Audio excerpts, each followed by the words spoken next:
नमस्कार, विशेष का वक्त है। मैं हूं आपके साथ आशीष प्रमोद गोस्वामी। राजस्थान में सत्ता हासिल करने के लिए बीजेपी मिशन 2023 पूरा करने में जुट गई है। प्रदेश बीजेपी गुर्जर समाज को साधने के लिए पीएम मोदी की चुनावी एंट्री करा रही है। इसी साल होने वाले विधानसभा चुनाव से पहले प्रधानमंत्री मोदी राजस्थान के दौरे पर आ सकते हैं। मोदी 28 जनवरी को भीलवाड़ा के आसींद में गुर्जरों के आराध्य देव देव नारायण भगवान की 1111वीं जयंती पर आयोजित कार्यक्रम में शामिल हो सकते हैं। कहीं ये गुर्जरों को साधने की कवायद तो नहीं, क्योंकि राजस्थान में गुर्जरों का एक बड़ा वोट बैंक है। सियासी समीकरणों की पड़ताल करती हमारी एक खास रिपोर्ट देख लीजिए। विधानसभा का सजा रण, वोट बैंक साधने की मची होड़, गुर्जरों पर बीजेपी का दाव, पार लगेगी सत्ता की नाव। प्रदेश में दिसंबर 2023 में होने वाले विधानसभा चुनाव के लिए कांग्रेस और बीजेपी ने तैयारियां शुरू कर दी हैं। कांग्रेस 26 जनवरी से हाथ जोड़ो अभियान के तहत जनता की नब्ज टटोलने निकल रही है, तो वहीं बीजेपी पहले से ही जन आक्रोश यात्रा और जन आक्रोश सभाओं के माध्यम से जनता के बीच पहुंच रही है। जन आक्रोश अभियान में केंद्रीय नेताओं की भी एंट्री हो चुकी है। तो वहीं अब चुनावी साल की शुरुआत में प्रदेश के प्रधानमंत्री नरेंद्र मोदी की एंट्री भी होने जा रही है। लोक देवता भगवान देवनारायण की जयंती के कार्यक्रम में प्रधानमंत्री नरेंद्र मोदी के भीलवाड़ा जिले के आसींद में आने का प्रोग्राम तय हो रहा है। पीएम मोदी की सभा के जरिए बीजेपी मिशन 2023 को हासिल करने के लिए जातिगत राजनीति में प्रवेश की तैयारियों में है। अब ऐसे में माना जा रहा है कि पीएम मोदी की इस सभा के जरिए बीजेपी प्रदेश के 7% से अधिक गुर्जर समाज के वोट बैंकों को साधने की कोशिश में है।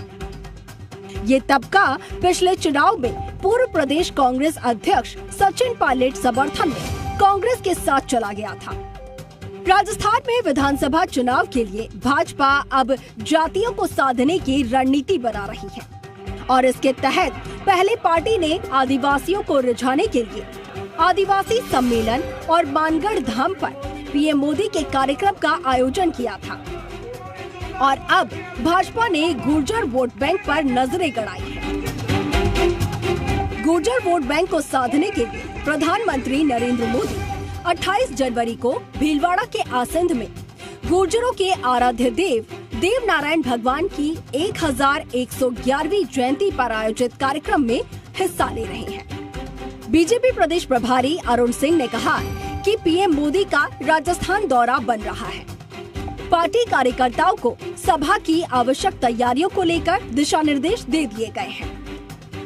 पूरे राजस्थान की जनता का बहुत बड़ा जुड़ाव इससे पार्टी के साथ हुआ है और लोगों में भयंकर जन आक्रोश है और आगे के लिए भी जो कार्यक्रम है उनके बारे में विस्तृत चर्चा हुई। अब प्रधानमंत्री जी का आगे का कार्यक्रम बन रहा है 28 जनवरी और 28 जनवरी को बन रहा है, उसकी तैयारी। आपको बता दें कि देवनारायण राजस्थान के प्रसिद्ध लोक देवता हैं, जिनमें गुर्जर समाज की बड़ी गहरी आस्था है।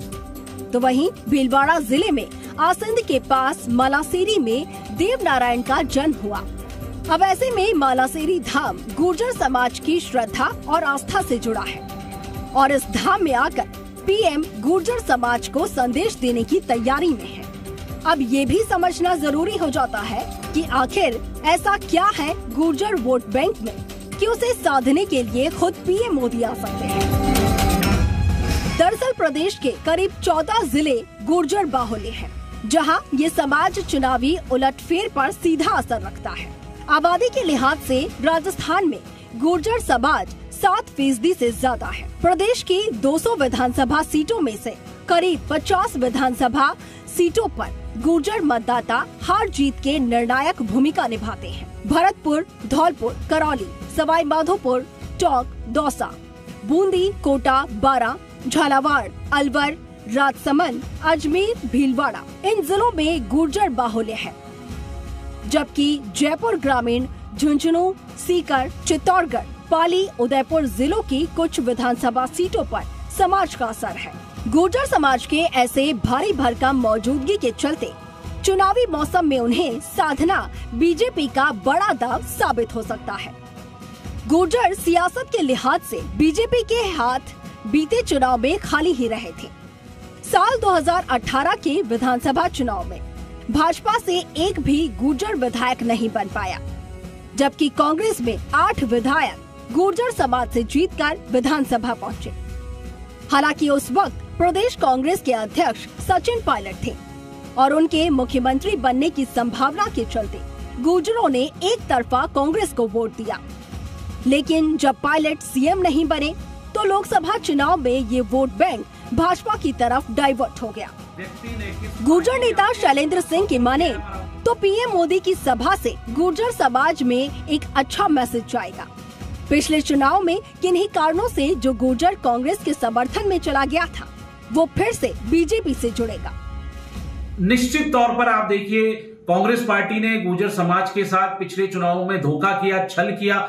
अब गुर्जर समाज बेवकूफ नहीं बनेगा। गुर्जर समाज समझता है कि किस व्यक्ति ने, किस पार्टी ने हमको सपोर्ट किया है, हमारा उत्थान किया है। मैं आपको बता देना चाहता हूं, ये प्रधानमंत्री नरेंद्र मोदी जी की भारतीय जनता पार्टी की सरकार है, जिन्होंने पिछड़ों की सुध ली, पिछड़ों का उत्थान किया और पिछड़ा वर्ग आयोग को एक संवैधानिक दर्जा दिया। जो सैकड़ों सालों से लड़ाई लड़ रहा था पिछड़ा वर्ग, उसको संवैधानिक दर्जा देने का अगर काम किया है तो प्रधानमंत्री नरेंद्र मोदी जी की भारतीय जनता के नेतृत्व में भारतीय जनता पार्टी की सरकार ने किया। बीजेपी ने गुर्जर वोट बैंक को साधने की जुगत लगानी शुरू कर दी है, तो वहीं पार्टी ये भी याद दिला रही है कि बीजेपी ही वो पार्टी है जिसने लंबे समय से चली आ रही गुर्जर आरक्षण की मांग को पूरा किया। केंद्र की मोदी सरकार ने गुर्जर समाज को अति पिछड़ा वर्ग में कानूनी मान्यता दी और अब गुर्जर आस्था के प्रति भगवान देवनारायण की जयंती में शामिल होकर पीएम मोदी गुर्जर समाज के साथ अपनी और पार्टी की प्रतिबद्धता को दिखाना चाहते हैं। अब इस कवायद का क्या असर होगा, इसका खुलासा तो चुनाव बाद ही होगा, लेकिन चुनावी शहमात का खेल तो शुरू हो चुका है। विष्णु शर्मा, जी मीडिया, जयपुर।